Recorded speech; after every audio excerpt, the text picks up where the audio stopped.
नमस्कार दोस्तों, आज मैं आपको कृष्ण लीला का चैप्टर 7 का पार्ट 1 सुनाने जा रही हूँ, जिसका शीर्षक है तृणाव्रत का उद्धार। भगवान श्री कृष्ण सदैव ही षड ऐश्वर्यों से ओतप्रोत रहते हैं। ये है पूर्ण धन, बल, यश, ज्ञान, सौंदर्य तथा वैराग्य। भगवान विभिन्न पूर्ण शाश्वत अवतारी रूपों में प्रकट होते हैं। बद्ध जीवात्मा को इन अवतारों में भगवान के दिव्य कार्यकलापों के विषय में सुनने का अवसर प्राप्त होता रहता है। श्रीमद् भागवत गीता में कहा गया है, जन्म कर्म च में दिव्यम।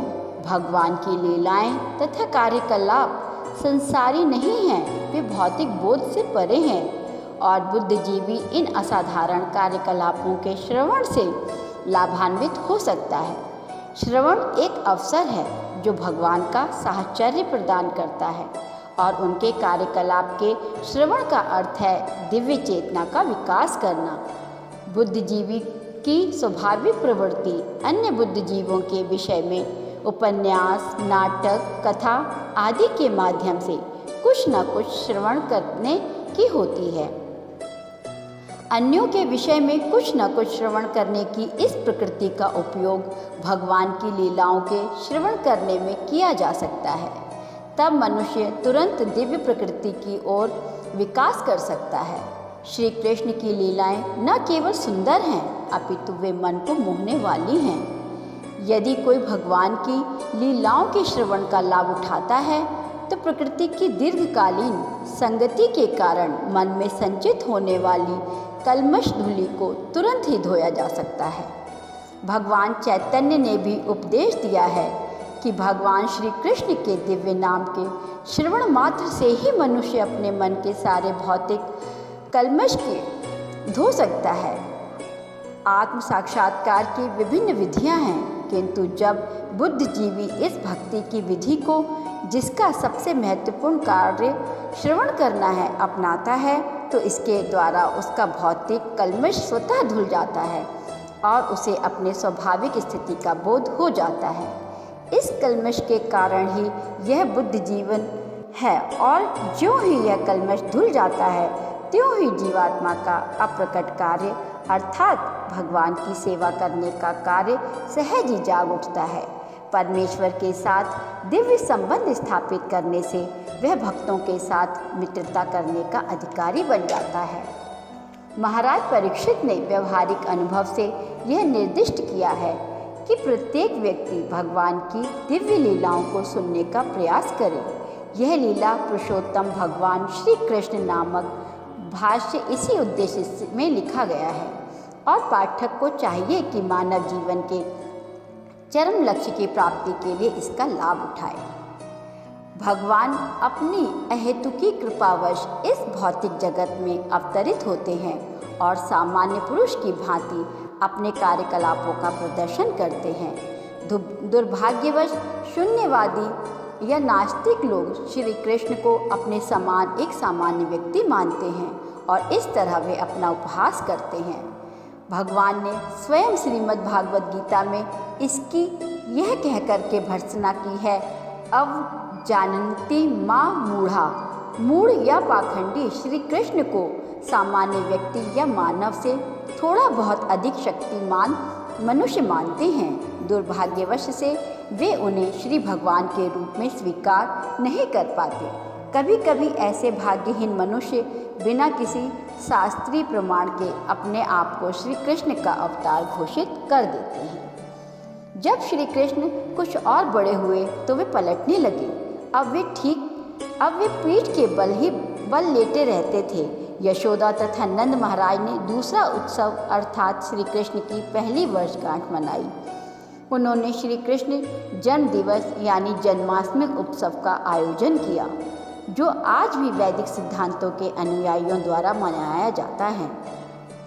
सारे ग्वालिनों को इस हर्ष उत्सव में भाग लेने के लिए आमंत्रित किया गया। सुंदर वाद्य वृंद बज रहा था, जिसे सुनकर एकत्रित लोग आनंदित हो गए। सारे विद्वान ब्राह्मणों को आमंत्रण दिया गया था और उन सबों में आकर श्री कृष्ण के मंगल के लिए वैदिक स्तुतियों का उच्चारण किया। स्तुतियों के उच्चारण तथा वाद्यों के बजते समय यशोदा माता ने श्री कृष्ण को स्नान कराया। यह स्नान क्रिया अभिषेक कहलाती है और आज भी इसे वृंदावन के सारे मंदिरों में जन्माष्टमी दिवस के रूप में संपन्न किया जाता है। इस अवसर पर माता यशोदा ने प्रभुत अन्न राशि का वितरण किया और विद्वान पूज्य ब्राह्मणों को दान में देने के लिए सर्व आभूषणों से सुसज्जित उत्तम गाय तैयार की गई। यशोदा ने स्नान करके सुंदर वस्त्र धारण किए और वे भली भांति नहलाए तथा सज्जित बालक कृष्ण को अपनी गोद में लेकर ब्राह्मणों द्वारा उच्चरित वैदिक स्तुतियाँ सुनने के लिए बैठ गई। वैदिक स्तुतियाँ सुनते सुनते श्री कृष्ण को गहरी नींद लग गई। अतः माता चुपके से जाकर उन्हें बिस्तर पर लिटाया। इस शुभ अवसर पर सारे मित्रों, संबंधियों तथा वृंदावन वासियों का स्वागत करने में व्यस्त रहने के कारण यशोदा जी बालक को दूध पिलाना भूल गई। बालक भूख के मारे रो रहा था, किंतु जनरव के कारण वे बालक का रोना सुन नहीं पाई। अतः बालक अत्यंत क्रुद्ध हुआ, क्योंकि वह भूखा था और माता उसकी ओर ध्यान नहीं दे रही थी। अतः वह अपनी टांगें ऊपर उठाकर चरण कमलों को सामान्य बालक की तरह पटकने लगा। बालक कृष्ण को एक छकड़े के नीचे रखा गया था और जब वे अपने पांव पटक रहे थे तो अकस्मात उनका पांव छकड़े के पहिए में छूट गया, जिससे वह छकड़ा चूर चूर हो गया। इस छकड़े पर अनेक प्रकार के पात्र तथा पीतल तथा अन्य धातुओं की बनी थालियां सज्जित थीं और वे सब धड़ाम से नीचे गिर गईं। छकड़े का पहिया धुरे से निकल गया और पहिए के सारे आरे टूटकर इधर उधर छितर गए। माता यशोदा तथा समस्त गोपियां एवं नंद महाराज तथा सारे ग्वाले आश्चर्यचकित थे कि यह छकड़ा किस तरह स्वतः टूट गया। इस पावन उत्सव में समागत सारे स्त्री तथा पुरुष छकड़े के चारों ओर एकत्र हो गए और झुकाव देने लगे कि यह छकड़ा किस तरह टूट गया, किंतु कोई भी इसका कारण नहीं जान पाया। हाँ, कुछ छोटे छोटे बच्चों ने, जिन्हें नन्हे कृष्ण के साथ खेलते रहने का काम सौंपा गया था, भीड़ को बताया कि पहिए में श्री कृष्ण का पांव लग जाने से ऐसा हुआ है। बालक ने भीड़ को आश्वस्त किया कि उन्होंने अपनी आंखों से देखा है वह सब कैसे हुआ और वे सब इसी पल पर बल दे रहे थे। कुछ लोग तो ध्यान से छोटे बच्चों के बयान सुन रहे थे, किंतु दूसरों ने कहा, आप इन बच्चों के कहने पर कैसे विश्वास कर सकते हैं। ग्वाले तथा ग्वालिनी यह जान न पाए कि सर्वशक्तिमान भगवान वहाँ बाल रूप में लेटे हुए थे और वे कुछ भी करने में समर्थ थे। संभव तथा असंभव दोनों ही उनके वश में थे। जब इस तरह विवाद चल रहा था तो बालक कृष्ण रो पड़े। माता यशोदा ने बिना प्रतिवाद के बालक को अपनी गोद में उठा लिया और भूत प्रेत दूर करने के वैदिक स्थितियों का उच्चारण कराने के लिए विद्वान ब्राह्मणों को बुलाया। साथ ही वे बच्चे को दूध भी पिलाती रही। यदि बालक अपनी माता का दूध ठीक से पीता है तो यह समझा जाता है कि बच्चे को कोई खतरा नहीं है। तत्पश्चात समस्त बलिष्ठ बालों ने टूटे छकड़े को ठीक किया और इधर उधर बिखरे वस्तुओं को पूर्ववत रख दिया। फिर ब्राह्मणों ने यज्ञ की अग्नि में घी, दही, कुश तथा जल की आहुतियाँ दी। उन्होंने बच्चे के मंगल के लिए श्री भगवान की पूजा की। वहाँ पर उपस्थित सारे ब्राह्मण सुपात्र थे, क्योंकि वे ईर्ष्याहीन थे। उन्होंने कभी असत्य भाषण नहीं दिया था, वे घमंडी नहीं थे, वे सब के सब अहिंसावादी एवं प्रामाणिक थे। अतः ऐसा कोई कारण न था कि उनके आशीर्वाद व्यर्थ जाते। सुपात्र ब्राह्मणों के दृढ़ विश्वास के साथ नंद महाराज ने अपने पुत्र को गोद में लेकर विविध औषधियों से मिश्रित जल के द्वारा उसे स्नान कराया और ब्राह्मणों ने ऋक, यजु तथा साम वेदों से स्तुतियाँ पढ़ी। कहा जाता है कि जब तक ब्राह्मण योग्य न हो तब तक उसे वेदों के मंत्र नहीं पढ़ने चाहिए। यहाँ पर इसका प्रत्यक्ष प्रमाण है कि वे ब्राह्मण समस्त ब्राह्मण लक्षणों से संपन्न थे। नंद महाराज को भी उन पर पूर्ण श्रद्धा थी, फलतः उन्हें वैदिक मंत्रोच्चारण द्वारा अनुष्ठान करने की अनुमति प्रदान की गई। यद्यपि विभिन्न कार्यों के लिए भिन्न भिन्न प्रकार के यज्ञों का विधान है, किंतु सारे मंत्रों का उच्चारण सुपात्र ब्राह्मणों द्वारा ही होना चाहिए, क्योंकि इस कलिकाल में ऐसे सुपात्र ब्राह्मण उपलब्ध नहीं हैं। अतः समस्त वैदिक यज्ञ अनुष्ठान वर्जित है। इसीलिए श्री चैतन्य महाप्रभु ने इस युग के लिए केवल एक प्रकार के यज्ञ की संस्तुति की है, और वह है संकीर्तन यज्ञ, अर्थात हरे कृष्ण महामंत्र का जाप। जब ब्राह्मणों ने वैदिक स्तुतियों का उच्चारण किया और दूसरी बार विधि विधान संपन्न कराया, तो नंद महाराज ने पुनः उन्हें प्रभुत अन्न तथा गायें दान में दी। दान दी गई सारी गायें सुनहरे गोटों वाले वस्त्रों से आभूषित थीं। उनके खुर चांदी के पत्रों से मढ़े थे, उनके सींग सुनहरे छल्लों से सजाए गए थे और उनके गलों में फूलों के हार पड़े हुए थे। उन्होंने अपने सुंदर पुत्र के कल्याणार्थ अनेक गायों का दान किया और बदले में ब्राह्मणों ने हार्दिक आशीर्वाद दिया।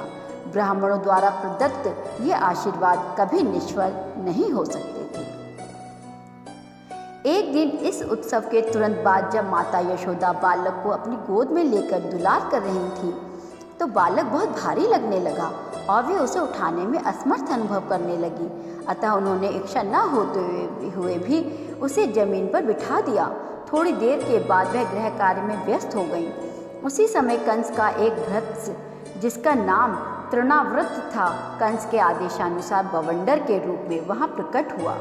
उसने बालक को अपने कंधे पर चढ़ा लिया और सारे वृंदावन के ऊपर एक भारी अंधड़ उत्पन्न कर दिया। फलस्वरूप सारे लोगों को की आंखों में धूल सी भर गई और संपूर्ण वृंदावन क्षेत्र इतने गहन अंधकार से पूर्ण हो गया कि कोई किसी को देख नहीं सकता था। इस महान उत्पात के समय माता यशोदा को अपना बालक दिखाई नहीं पड़ा, क्योंकि उसे तो बवंडर उड़ा ले गया था। अतः वह करुणा करके रोने लगी। वे पृथ्वी पर उसी प्रकार गिर पड़ी जिस प्रकार बछड़ा खो जाने पर गाय गिर पड़ती है। जब यशोदा इस तरह विलाप कर रही थी, तो सारी ग्वालिनें तुरंत वहां आ गईं और बालक की खोज करने लगी, किंतु वे बालक को नहीं पा सकी। अतः निराश हो उठी। तृणाव्रत नाम दानव बालक कृष्ण को कंधे पर उठाकर आकाश में बहुत ऊपर चला गया था, किंतु बालक ने अपना भार इतना बढ़ा लिया था कि सहसा वह और ऊपर नहीं जा सका। अतः दानव को अपना उत्पात बंद करना पड़ा। बालक कृष्ण ने अपना भार बढ़ाते हुए तृणाव्रत की गर्दन पकड़ ली और वो भारे से दबने लगा। तृणाव्रत को लग रहा था कि ये बालक मानो विशाल पर्वत हो। वह उसके चुंगल से निकलने का प्रयास करने लगा, किंतु ऐसा नहीं कर पाया। उसके नेत्र गोलक बाहर निकल आए। वह चित्कार करता हुआ वृंदावन की भूमि पर गिर कर मर गया। वह असुर शिवजी के बाणों से बिंधा त्रिपासुर नाम के ही समान गिर पड़ा। वह पथरीली भूमि पर गिर पड़ा था, अतः उसके अंग प्रत्यंग क्षत विक्षत हो गए। उसका शरीर समस्त वृंदावन वासियों को दिखाई देने लगा। जब गोपियों ने असुर को मरा हुआ तथा बालक कृष्ण को उसके शरीर के ऊपर प्रसन्नतापूर्वक खेलते देखा, तो उन्होंने अत्यंत प्रेम पूर्वक उसे उठा लिया। सारे गोप तथा गोपिकाएं अपने प्राण प्रिय कृष्ण को पाकर अत्यंत प्रमुदित हुई। उस समय वे परस्पर बातें करने लगी कि यह कितने आश्चर्य की बात है कि यह असुर इस बालक को खा जाने के लिए लेकर भागा था, किंतु ऐसा नहीं कर पाया। उल्टे वह गिरकर मर गया। उनमें से कुछ ने इस परिस्थिति के समर्थन में कहा, यह उचित ही हुआ, क्योंकि जो पापी होते हैं वे अपने पाप काल से मर जाते हैं। यह बालक पवित्र है, इसीलिए सभी प्रकार की विपदाओं से बच सका है। हमने भी पूर्व जन्म में अवश्य ही महान यज्ञ किए होंगे, श्री भगवान की पूजा की होगी, प्रभु संपत्ति का दान किया होगा और जनता का कल्याण किया होगा। ऐसे पुण्य कार्यों के फल स्वरूप ही यह बालक इस संकट से बच सका है। वहाँ पर समवेत गोपियाँ परस्पर कहने लगी, पूर्व जन्म में हमने कैसी तपस्या की होगी, हमने अवश्य ही भगवान की पूजा की होगी, विविध प्रकार के यज्ञ किए होंगे, दान दिए होंगे और वट वृक्ष लगाने तथा कुएं खुदाने जैसे कल्याणकारी कार्य संपन्न किए होंगे, जिन पुण्य कार्यों को परिणाम स्वरूप हमें हमारा बालक वापस प्राप्त हो चुका है, अन्यथा वह मर ही जाता था। अब वह अपने परिजनों को जीवन दान देने के लिए लौट आया है। ऐसी विचित्र घटनाएं देख देख कर नंद महाराज को वासुदेव के वचन पुनः पुनः याद आने लगे। इस घटना के बाद एक बार जब यशोदा अपने पुत्र को प्रेम पूर्वक स्तनपान करा रही थी और दुलार रही थी तो उनके स्तनों से दुग्ध की धारा बह निकली और जब उन्होंने अपनी उंगलियों से बालक का मुख खोला तो अचानक उन्हें उस मुख के भीतर सारा ब्रह्मांड दिखाई पड़ा। उन्होंने श्री कृष्ण के मुख के भीतर नक्षत्रों सहित पूरा आकाश, चारों दिशाओं में तारे, सूर्य, चंद्र, अग्नि, वायु, समुद्र, द्वीप, पर्वत, नदियाँ, जंगल तथा सारे जड़ जंगम देखे। यह देखकर माता यशोदा का दिल धड़कने लगा और वे अपने आप बुदबुदाईं, कितना विचित्र है यह। वे कुछ भी व्यक्त न कर पाईं, बस उन्होंने अपनी आंखें मूंद लीं। वे विचित्र भावों में लीन हो गईं। श्री कृष्ण द्वारा अपनी माता की गोद में लेटे रहकर अपने विराट रूप का प्रदर्शन करता है कि भगवान सदैव भगवान होते हैं, चाहे वे माँ की गोद में लेटे हों या कुरुक्षेत्र की भूमि में सारथी बने हों। इससे निर्विशेषवादियों का यह मनगढ़ंत विचार कि मनुष्य ध्यान या किसी कृत्रिम कर्म द्वारा भगवान बन सकता है झूठा सिद्ध हो जाता है। ईश्वर चाहे जिस भी दिशा में रहे, ईश्वर रहते हैं और जीव सदा परमेश्वर के अंश रूप हैं। वे कभी भी भगवान की अकल्पनिक अलौकिक शक्ति की बराबरी नहीं कर सकते।